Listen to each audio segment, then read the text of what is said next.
ओम नमस्ते साथियों।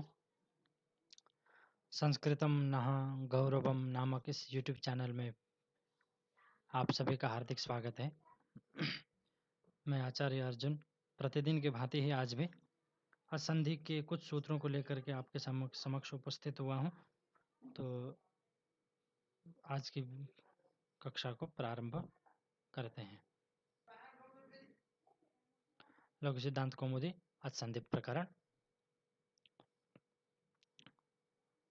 इससे पूर्व कुछ सूत्रों को हम विचार कर चुके हैं, जो कि अकः सवर्ण दीर्घ तक नहीं उससे से पूर्व अंतादिवच्च इस सूत्र तक हम विचार कर चुके हैं। आज हम अकः सवर्ण दीर्घ से सूत्र को प्रारंभ करते हैं। आज का सूत्र है, पहला सूत्र अकः सवर्ण दीर्घ, छठे अध्याय के प्रथम पाद के 101वां सूत्र है ये। तो इसको देखते हैं। इसका अर्थ, अकः सवर्णे अचि परे पूर्व परयोः दीर्घ एक आदेश स्यात्। अक मतलब अ ई उ रिल री, ये चार वर्ण इनसे उत्तर सवर्ण अच परे होने पर, सवर्ण अच मतलब उनके जो सवर्ण है, सवर्ण मतलब तुल्य और आस्य प्रयत्न जिसके बराबर हो, मतलब आस्य प्रयत्न जिसके तुल्य हो, वे सवर्ण होते हैं। तुल्य से प्रथम सवर्णम इस सूत्र से। तो उनको पूर्व पर के स्थान पर अक और सवर्ण अच के पर रहते पूर्व तथा पर के स्थान पर दीर्घ एक आदेश होता है। उदाहरण के लिए देखेंगे, दैत्य धन अरिहि दैत्यारिहि, श्री धन ईशः श्रीशः, विष्णु धन उदयः विष्णुदयः, होत्रिधन कारः होत्रीकारः। इसमें होत्रिकारः में दीर्घ, मुझे मेरे टाइप पर जो टाइप है मेरे पास जो, उसमें दीर्घ इकार का सुविधा नहीं थी, तो इसलिए छोटा ही ह्रस्व इकार ही है यहाँ पर। आप लोग इसको दीर्घ समझ लेना। होत्रीकारः इस प्रकार से है। तो अक का तात्पर्य अ ई उ रिल री, इन वर्णों से उत्तर सवर्ण अच परे रहते पूर्व तथा पर के स्थान में, मतलब दोनों के स्थान पर दीर्घ एक आदेश, दीर्घ एक, दोनों के स्थान पर एक ही आदेश होगा, वो दीर्घ होगा।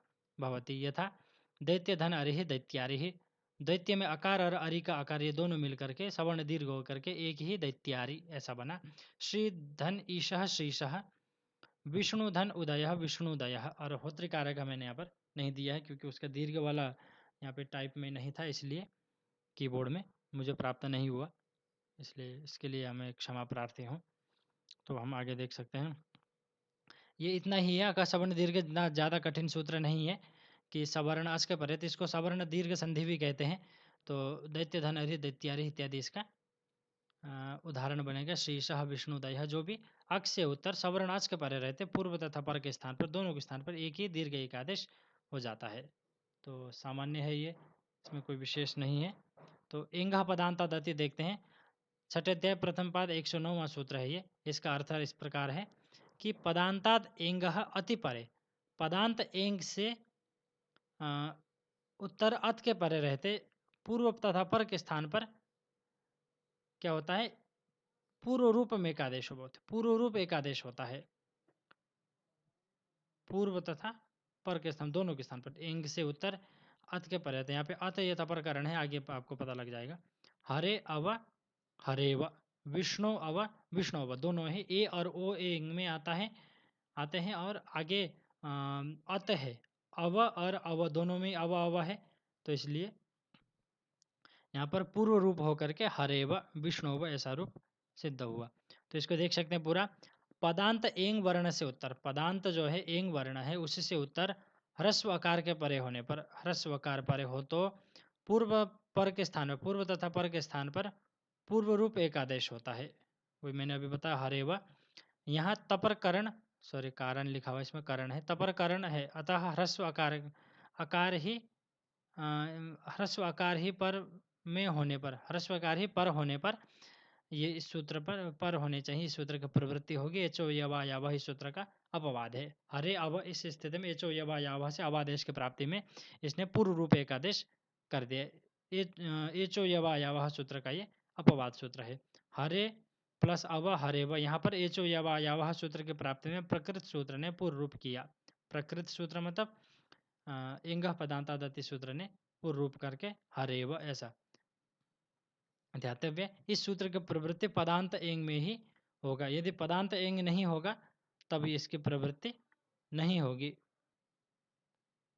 तो यहाँ पर इस सूत्र की प्रवृत्ति पदांत अंग में ही होगा, अन्य में नहीं होगा। इससे बहुत से उदाहरण आपको मिल जाएंगे जिसका ये प्रत्युदाहरण बनेगा। इसका प्रत्युदाहरण बनेगा जो कि ची चयन धातु से हम ल्यूट प्रत्यय लेके आएंगे। तो ची धन ल्यूट, ल्यूट को अन होकर के सर्वधातु का अर्धातु के से गुण होकर के चे बना, चे धन अन।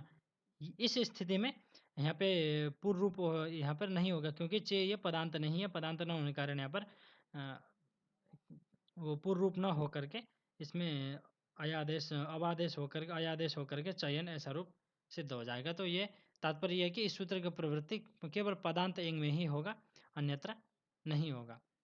तो स्पष्ट है, ये भी ज़्यादा कठिन नहीं है। पदांत एंग वर्ण से उत्तर ह्रस्व आकार परे होने पर, ह्रस्व आकार ही है क्योंकि अति यहाँ पर आपको तपर कारण है। तपर कारण होने पर ह्रस्व आकार का ही ग्रहण होगा। अपने सवर्ण जो दिया है उसी का ग्रहण होगा, अपने अन्य सवर्णों का ग्रहण नहीं कराएगा। इसलिए यहाँ पर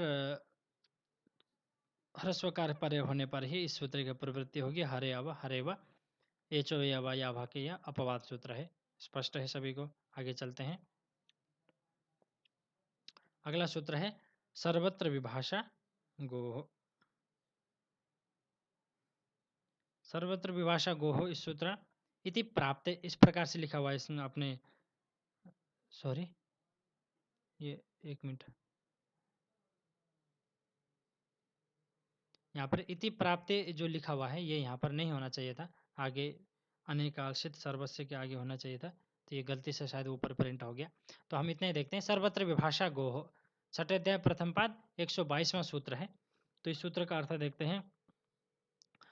लोके वेदे च, लोक में और वेद में, एंगन्तस्य गो अति वा प्रकृति भावः पदान्ते, पद के अंत में लोक में तथा वेद में पदांत जो गो शब्द है, एंगंत जो पदांत गो शब्द है, उसको अत के परे रहते, अति परतः अत के परे रहते प्रकृति भाव होता है विकल्प से। तो इसका आगे देखते हैं।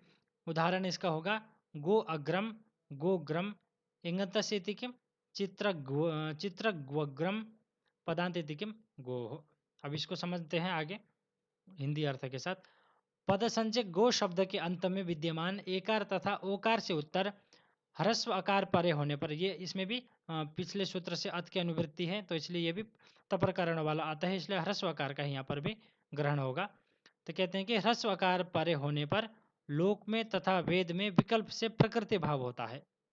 अब यहाँ पे उदाहरण देखते हैं। यथा गोधन अग्रम, यहाँ पर एंगह पदांतादति इस सूत्र से नित्य पूर्व रूप की प्राप्ति में, इससे पूर्व सूत्र क्या था, एंगह पदांतादति, इस सूत्र से नित्य पूर्व की प्राप्ति में पूर्व रूप की प्राप्ति थी, इसने पक्ष में प्रकृति भाव किया है। तो प्रकृति भाव के अभाव में पूर्व रूप ही होगा, गोग्रम ऐसा बनेगा। जब प्रकृति भाव होगा गो अग्रम बनेगा, जब इसमें पूर्व रूप हो जाएगा तो गोग्रम ऐसा बन जाएगा। प्रकृति भाव मतलब जैसा है वैसा ही रहना, इसमें कोई फेरबदल नहीं होगी। तो इसमें दिया है कि एंगंत से तिकिम, एंगंत ही होना चाहिए, अन्य नहीं होना चाहिए। चित्रगु अग्रम, ये एंगंत नहीं है, इसलिए यहाँ पर यण संधि होकर के चित्रग्वग्रम ऐसा बना। और पदांत तिकिम, पदांत में ही होना चाहिए, अन्यत्र नहीं। तो इसमें गोह ऐसा इसमें प्रत्युदाहरण दिया हुआ है, इसको समझते हैं। तो इसमें गोह पदांत तिकिम, इसका प्रत्युदाहरण गोह दिया है, इसको देखते हैं कि पंचमी षष्ठी विभक्ति में गोधन अस ऐसा रहता है। तो इस स्थिति में ये एंग तो है पर ये पद नहीं है, और आगे ह्रस्व आकार भी परे है अस, परंतु यहाँ पर इसके सूत्र की प्रवृत्ति नहीं होगी, इसलिए यहाँ पर गोह ऐसा उदाहरण दिया है पदांत के रूप में। ये पदांत नहीं है, इसलिए यहाँ पर इस सूत्र की प्रवृत्ति नहीं हुई। तो इसी प्रकार से आगे देखते हैं। ये स्पष्ट है सभी को कि पद संज्ञक जो गो शब्द के अंत में विद्यमान एकार तथा ओकार से उत्तर ह्रस्व आकार परे होने पर लोक में तथा वेद में विकल्प से प्रकृति भाव होता है। तो इसमें दो रूप बने, गो अग्रम गोग्रम, इस प्रकार से दो रूप बनेंगे यहाँ पर। तो इसी प्रकार आगे देखते हैं। अनेकालसित सर्वस्य, ये इति प्राप्ते, ये जो है ये इसको यहाँ नीचे होना चाहिए, इति प्राप्ते, इस प्रकार इसकी प्राप्ति में आगे इसका समझ में आएगा। इसको अर्थ देखते हैं।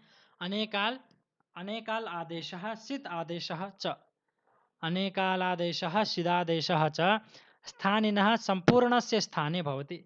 जिसके स्थान पर अनेकाल जो आदेश हैं तथा शित जो आदेश हैं वे संपूर्ण स्थानीय के स्थान पर हो जाता है।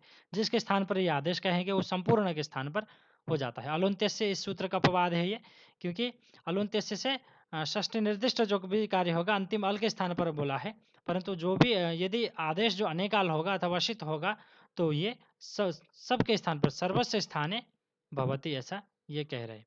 आगे इसका उदाहरण देख सकते हैं। अस्तेर भू जशोषि, अस धातु को भू होता है। अब भू ये अनेकाल है, अनेक मतलब एक से अधिक अल होने चाहिए, तो भू में अनेकाल है तो इसलिए ये अस के स्थान पर पूरे के स्थान पर होकर के भू बना, अस्तेर भू, ऐसा अस को भू आदेश हो गया। उसी प्रकार से जशोषि इसको भी देख सकते हैं। जशोषि में जश और शश को शी आदेश होता है।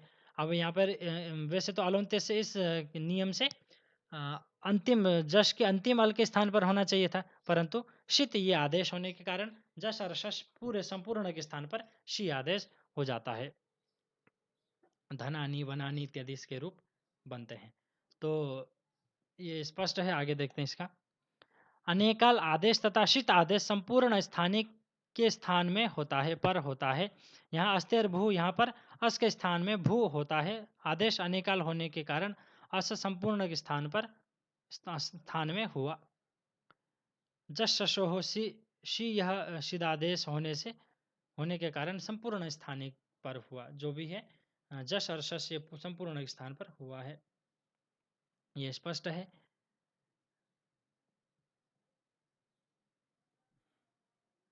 अब आगे देखते हैं। गिच्चा सूत्र है इससे अगला, प्रथम अध्याय प्रथम पाद 53वां सूत्र है ये, तो इसको भी देखते हैं। गित अनेकाल अपि अंत्यस्य वस्यात्। गित यदि आदेश गित होगा तो वो अनेकाल होते हुए भी अंत्य के स्थान पर ही होगा। अनेकालसित सर्वस्व ने क्या कहा था, अनेकाल जो आदेश होगा वह संपूर्ण के स्थान पर होगा ऐसा बोला था, परंतु यदि आदेश गित होगा तो अंत्य के स्थान पर ही होगा। आगे इसके उदाहरण अगले सूत्र में देखेंगे। इसका हिंदी अर्थ भी देख लेते हैं जो भी लिखा है। गित आदेश अनेकाल होते हुए भी अंत्य के स्थान में ही होगा, यह था। अगले सूत्र में देखेंगे उदाहरण, अगले सूत्र में देखते हैं। अगला सूत्र है अवंग स्फोटायनस्य, छठा अध्याय प्रथम पाद 123वां सूत्र है ये। अवंग स्फोटायनस्य, इसको देख लेते हैं आगे। अर्थ पदांते एंगंतस्य गोह अवंग व अचि। ये कहते हैं कि पदांत जो एंगंत जो गो है, पद के अंत में स्थित जो एंगंत जो गौ शब्द है उसको अवंग आदेश होता है, अच के परे रहता है। ये अच मतलब संपूर्ण स्वर के परे रहता है, तात्पर्य है। इसका आगे देखते हैं। उदाहरण इसका बनेगा गवाग्रम गोग्रम, ये विकल्प से होता है इसमें।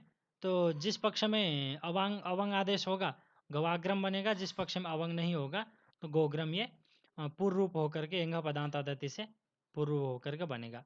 पदांत इति किम गवि, इस प्रकार से इसका प्रति उदाहरण है। गोधन ई ऐसा है, तो अब आदेश होकर के गवि इस प्रकार से रूप बना है। पदांत न होने कारण इसमें अवंग आदेश नहीं हुआ विकल्प से। इसका आगे देखते हैं। पद संज्ञक एंगंत गो शब्द को अवंग आदेश विकल्प से होता है, अच के परे रहते। जो पद संज्ञक एंगंत गो शब्द है उसको अवंग आदेश हुआ। गो यहाँ पर स्थानीय है और अवंग ये आदेश है। और अवंग ये कैसा है, अनेकाल है। अनेकाल है तो अनेकालशित सर्वशित सूत्र से संपूर्ण गो के स्थान पर अवंग आदेश प्राप्त था, परंतु गिच इससे अगला सूत्र है उसने क्या कहा, गित जो आदेश है अवंग में गकार ये गित है, गकार के संज्ञा होकर के लोप होता है, अव इतना ही बचता है। तो गित होने के कारण ये अंतिम अल के स्थान पर ही हुआ, मतलब गो के ओकार के स्थान पर ही हुआ। इस प्रकार से गवाग्रम ऐसा रूप बना है।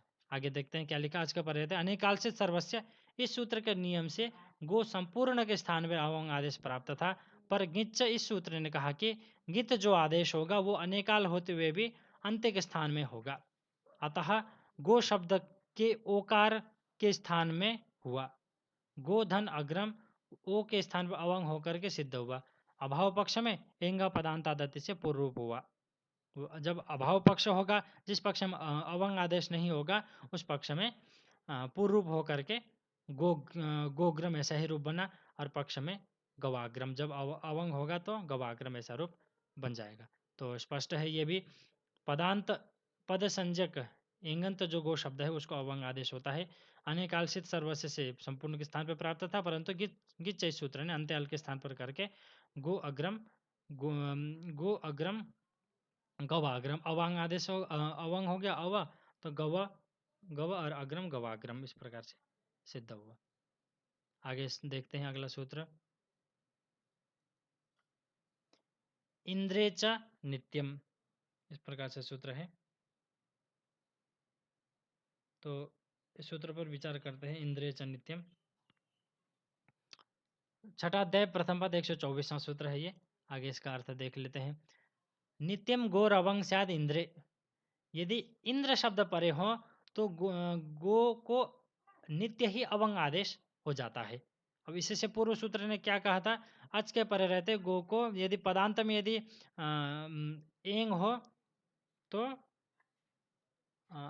विकल्प से अवंग आदेश की प्राप्ति थी, परंतु इस सूत्र ने नित्य ही अवंग आदेश कर दिया जब आगे इंद्र शब्द होगा तभी। गोधन इंद्र गवेंद्र, अवंग आदेश हो गया तो गवेंद्र स्वरूप बना है। इसको देख लेते हैं। गो शब्द को नित्य ही अवंग आदेश होता है इंद्र शब्द के परे रहते। यथा गोधन इंद्र, इस स्थिति में अवंग स्फोटायन से इस सूत्र से विकल्प से प्राप्त था। अवंग आदेश विकल्प से प्राप्त था, दो रूप बनते थे, परंतु इस सूत्र ने नित्य विधान किया। गोधन इंद्र ओकार को अव आदेश होकर गवधन इंद्र गवेंद्र, गव में अकार और ई मिल करके आदगुणा संधि होकर के गवेंद्र स्वरूप बन जाएगा। स्पष्ट है। यदि इंद्र शब्द परे होगा तो गो शब्द को नित्य ही अवंग आदेश हो जाएगा, तो एक ही इसमें रूप बनेगा गवेंद्र ऐसा रूप बन जाएगा। इसे अगला सूत्र है, देखते हैं। दूरा धूतेजा, 8वां अध्याय द्वितीय पद 84वां सूत्र है ये। इसका अर्थ देखते हैं। ये कहते हैं कि दूरात संबोधने वाक्य से टेहे प्लुतो वा, कहते हैं कि दूर से संबोधन करने पर वाक्य के जो टी भाग है, संबोधन में जो वाक्य का जो टी भाग है उसको प्लुत हो जाता है विकल्प करके। एक पक्ष में प्लुतो वा कह रहे हैं तो विकल्प करके होता है। आगे देखते हैं। दूर से संबोधन करने में वाक्य के टी भाग को प्लुत होता है तथा उदात्त भी। वाक्य से टेहे प्लुत उदात्त, वहां से उदात्त भी आता है, तो टी को उदात्त भी हो जाता है। इससे अगले सूत्र में इसका उदाहरण देखेंगे। अगला सूत्र को देख लेते हैं। प्लुत प्रगृह्य अचिनित्यम, ये छठा अध्याय प्रथम पद 125वां सूत्र है। तो इसको हम देखते हैं। इसका अर्थ कहते हैं प्लुत प्रगृह्य अचि नित्यम प्रकृत्यासी हो। प्लुत और प्रगृह्य को अच के परे रहते नित्य ही प्रकृति भाव हो जाता है। प्लुत तथा प्रगृह्य को नित्य ही प्रकृति भाव होता है। प्रकृति भाव का तात्पर्य जो जैसा है वैसा ही रहता है, उसमें कोई परिवर्तन नहीं होता। इसका देख लेते हैं। ये कहते हैं कि प्लुत तथा प्रगृह्य अच के परे रहते, प्लुत तथा प्रगृह्य को अच के परे रहते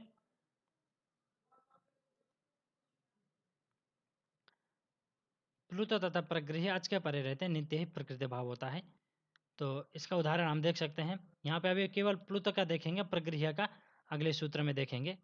तो यहाँ केवल प्लुत का उदाहरण देखेंगे। यथा आगच्छ देवदत्त अत्र गौश्चरति, यहाँ पर पूर्व सूत्र तात्पर्य दूराधूते सूत्र ने देवदत्त के टी भाग को प्लुत किया। देवदत्त यहाँ 3 लिखा हुआ है, 3 ये प्लुत का वाचक है। देवदत्त ये प्लुत हुआ है टी भाग को, अकार को, तथा इस सूत्र ने अच के परे रहते, आगे अत्र गौश्चरति है, अच के परे रहते, इन दोनों का अकार देवदत्त में जो अकार है और सवर्ण अच के परे रहते, ये सवर्ण दीर्घ की प्राप्ति में इस सूत्र ने प्रकृति भाव करके देवदत्त अत्र गौश्चरति इस प्रकार से यहाँ पे रूप बना है। तो सामान्य सूत्र है ये भी। अब प्रगृह्य का आगे देखेंगे, अगले सूत्र में इसका विचार करेंगे। अगला सूत्र आएगा ईदुदे द्विवचनम प्रगृह्यम अदसोमात इत्यादि। तो इन सूत्र में प्रगृह्य भाव का, प्रगृह्य होने पर कैसे प्रकृति भाव होता है उसको अगले उदाहरण में हम यहाँ देखेंगे। तो ये सूत्र स्पष्ट है सभी को कि प्लुत तथा प्रगृह्य अच के परे रहते नित्य ही प्रकृति भाव होता है। प्लुत तथा प्रगृह्य को अच के परे रहते, ये प्लुत प्रगृह्य ये अलग चीज है और अच ये अलग है, एक साथ हो गया यहाँ पे, इसलिए आपको अपने आप समझना है इसको।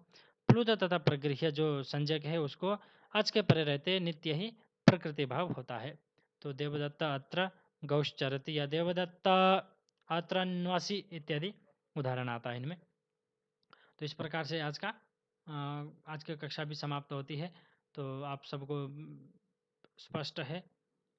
यदि आप सब किसी को स्पष्ट नहीं है तो आप मुझे संपर्क कर सकते हैं, पर्सनली प्रश्न पूछ सकते हैं, या चैनल के नीचे कमेंट बॉक्स में आप ये सब कह सकते हैं क्या समझ में नहीं आया, या कोई आवाज़ संबंधी कोई समस्या है तो भी बता सकते हैं, क्योंकि अभी मेरे पास साधन नहीं है। साधन अभाव में कई बार आवाज़ थोड़ी सी मंद पड़ जाती है, तो इसलिए उसकी यथाशीघ्र उसके समाधान करने की कोशिश कर रहे हैं।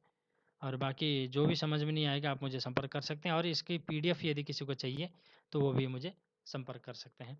तो आप सभी का बहुत बहुत धन्यवाद। ओम शांति शांति शांति।